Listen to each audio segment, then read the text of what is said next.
قرآن کریم کی یو سورت تے هغې ته سورت النجم ویلی کیږي.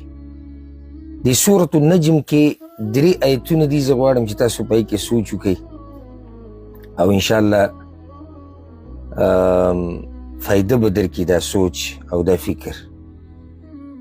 هغه یو آیت کې الله رب العزت وایي وأنه هو أضحك وأبكى، او یقینا الله هغه ذات دی چې هغه خندول کوي، هغه جړول کوي، یعنې د خندا او د جړا اسباب هغه پیدا کوي.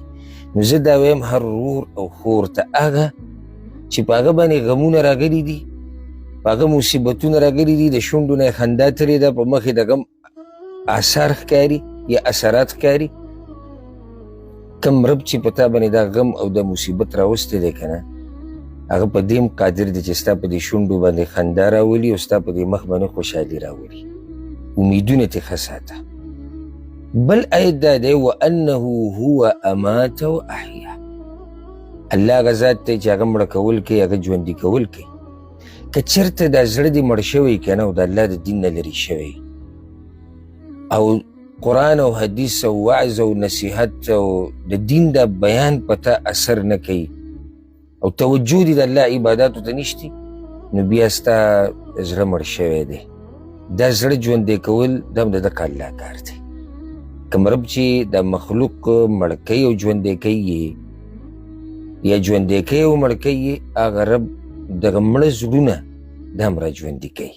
رابطه ورسره مضبوطه که، واپس شه ورته، تعلق ورسره جوړ که، فریاد ورته وکړه، وجاړه ورته چې دا مړ زړه دله را ژوندی کړي.